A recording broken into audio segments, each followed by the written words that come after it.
और अब मैं मंच पर बुलाना चाहूंगी मेरे सहयोगी अजीत, आप प्लीज मंच पर आएं।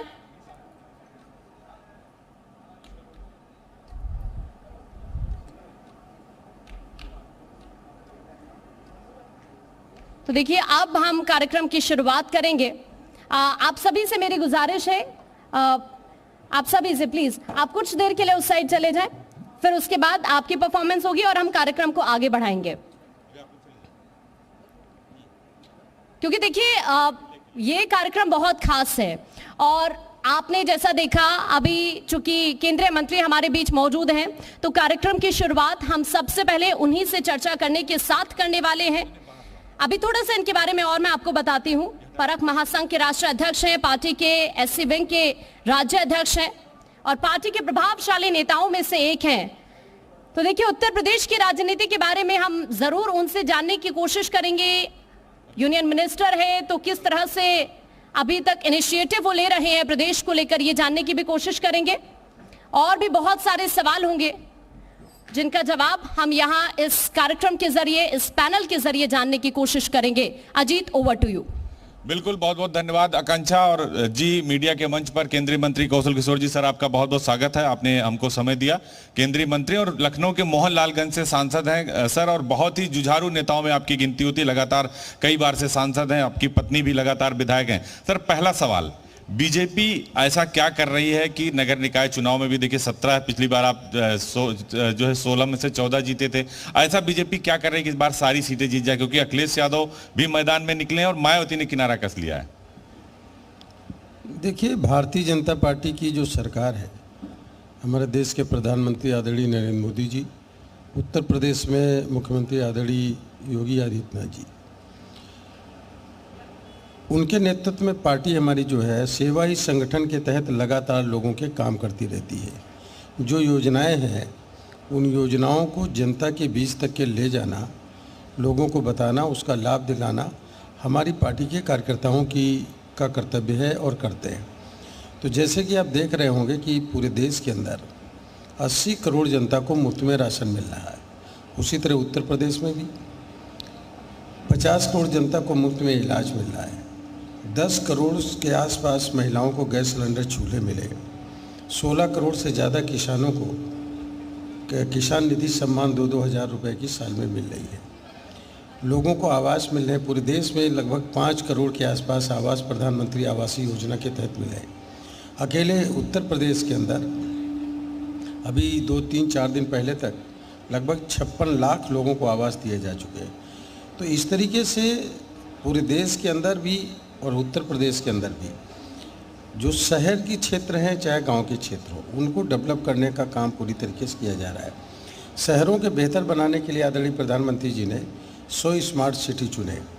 अभी 4900 शहरों को कचरा मुक्त शहर बनाने की एक SBM 10 के बाद SBM 20, स्वच्छ भारत मिशन 20, अमृत 20, 1 अक्टूबर 2021 को लॉन्च किया था आदरणीय प्रधानमंत्री जी ने। उसमें लाखों करोड़ रुपए दिए हैं। प्रत्येक स्मार्ट सिटी को 1000 करोड़ रुपए के आसपास दिए हैं कि एक बेहतर शहर बने, कचरा मुक्त शहर बने। पीने के पानी की व्यवस्था लोगों तक सन 2024 के अंत तक घरों घरों तक पाइपलाइन बिछा करके उनको पीने के पानी। लेकिन अखिलेश यादव तो सर बार बार आरोप लगाते हैं कि आप सिर्फ नाम बदल रहे हैं, कागजों पर आंकड़ेबाजी हो रही है, काम कहीं नहीं हो रहा है। देखिए, अखिलेश यादव जी ने अपने पीरियड में सन 2012 से जो 17 तक काम किया, शहरी क्षेत्र में केवल 18,000 आवास उन्होंने पास किए। वो बनाए नहीं, वो योगी जी की सरकार ने आकर के बनाए।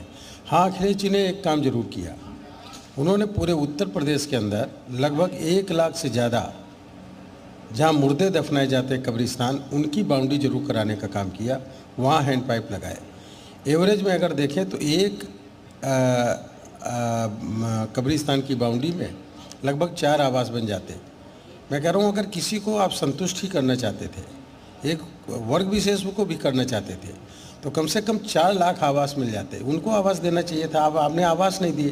लेकिन वो तो डर रहे हैं, वो कह रहे हैं कि बीजेपी अब दलित और यादव वोट पे डाका डाल रही है। आप पसमानदा मुस्लिमों को टिकट दे रहे हैं, 90 से ज़्यादा लोगों को टिकट दे दिया है, वो भी अखिलेश यादव और मायावती को अच्छा नहीं लग रहा है। इसमें उनको क्या परेशानी? अगर हम किसी को टिकट दे रहे हैं, भारतीय जनता पार्टी, तो अपना वोट समझते हैं ना, मुस्लिम वोट या तो वोट हो तो कहते हैं हमारा वोट है। माननीय प्रधानमंत्री जी ने कहा सबका साथ सबका विकास, सबका विश्वास। इस देश को विकसित भारत बनाने में, आत्मनिर्भर भारत बनाने में, नशा मुक्त भारत बनाने में, सबको रोजगार देने में, स्मार्ट सिटी बनाने में, स्मार्ट शहर बनाने में, सारी सुविधाएं देने के लिए सबका प्रयास। तो ये जो योजना प्रधानमंत्री जी ने आगामी 25 साल तक के तैयार की, जब आज़ादी के 100 साल लेकिन पूरे हो सर गए। टिकट से जुड़ा ही मेरा आपसे एक सवाल है, क्योंकि देखिए बीजेपी की यूनिटी की जिक्र हर जगह होती है। आप कोई भी चुनाव छोटा नहीं मानते, चाहे वो लोकसभा का हो, विधानसभा हो या फिर निकाय हो, लेकिन इस बार थोड़ी जद्दोजहद आपको भी करनी पड़ी। कई जगह पर कई लोग नाराज भी हुए। देखिए, भारतीय जनता पार्टी का जनाधार लगातार बढ़ता चला जा रहा है, लगातार पॉपुलैरिटी बढ़ती चली जा रही, दुनिया की सबसे बड़ी पार्टी बन गई। आदरणीय प्रधानमंत्री नरेंद्र मोदी जी दुनिया के सबसे ज़्यादा पॉपुलर लीडर बन गए। माननीय योगी आदित्यनाथ जी मुख्यमंत्री, वो बहुत ही पॉपुलर लीडर बन गए और जिस तरह कानून व्यवस्था को कंट्रोल करने का काम किया है, सुशासन लागू करने का किया है, बुलडोजर नाम बाबा के नाम से भी प्रसिद्ध हो गए। तो लोगों का रुझान भारतीय जनता पार्टी की तरफ ज़्यादा है, इसलिए टिकट मांगने वाले लोगों की संख्या भी ज़्यादा होगी। लेकिन जो लोग टिकट मांग रहे थे, उनमें जिनको भी टिकट मिला, जिन लोगों को नहीं मिला, सभी लोग ज़्यादातर अंत में आकर के पार्टी के साथ खड़े हुए और पार्टी को वोट दिए हैं और पार्टी को सपोर्ट करने का काम किया। शाहजहांपुर में अर्चना वर्मा को आपने ज्वाइन कराया, राममूर्ति वर्मा की जो बहू हैं, वहां भी बीजेपी में नाराजगी दिखी कि आपने सपा का कैंडिडेट ही तोड़ के बीजेपी में शामिल करा लिया। तो अखिलेश यादव को इससे भी दिक्कत है कि आपके पास प्रत्याशी नहीं, उनके कैंडिडेट को तोड़ के आप लड़ा दे रहे हैं। अखिलेश जी गलत बोल रहे हैं। दरअसल में समाजवादी पार्टी हो या कांग्रेस पार्टी हो या बहुजन समाज पार्टी हो, उनके जो नेता हैं या उनके जो वर्कर हैं, उन लोगों का विश्वास उनकी पार्टी से उठ गया।